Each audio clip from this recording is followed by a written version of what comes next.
Yebo, Zomkhonto, ugabatela. Now, the poem that I'm about to give you is entitled Folded Fists. With all these peace agreements that have been written, I would love to snatch each signing pen, drain its ink and inspect it. Perhaps it is pregnant with ocean blue tears that do not see reason for any resolutions until someone finds the solution of where to bury the bones. Or perhaps it's the pen itself. Maybe they're holding it wrong. It should have been on the other hand all along, because no one in their right mind writes with the hand that shot the first bullet that killed the first child.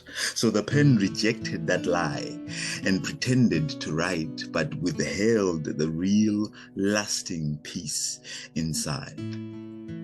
I often wonder why nations do not want a peace that comes curled up in a ball like a fetus, seeming defenseless. No, they would much rather insist on the one that charges out of the barrel of a gun and targets infants, a peace that comes from folded fists because open hands mean karate, and that oils nobody's pockets. Because folded fists are so used to not giving, used to not lifting children up and throwing them into the sky so that they can feel for themselves how light they would be if their fragile spirits were snatched from their lungs, then forced to fight the heavy winds as they fly back into the sky.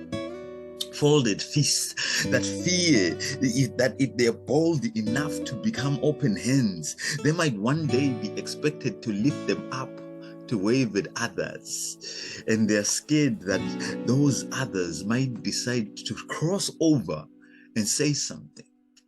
But that is the point, isn't it? Have you ever heard the stories that people tell? There is something that happens when we pry our chests open with anything other than those guns we are often holding.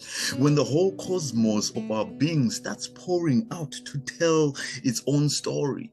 There are some people who have never opened their mouth to tell their story, because they left their voices inside burning villages. So they are still holding conversations inside scorching buildings which throw their minds out of windows to save them from themselves. If they were to cross over, find a folded fist that found itself and became a wave that became a wave of emotion repeated across the planet, stories pouring out of places where silence had stolen the moment, then all these open hands can become even bolder, enduring long enough to clap along to this new music, then breakdance themselves into a multitude of peace signs.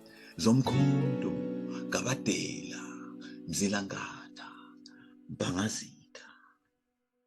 Siyabonga kakhulu. Makokoba.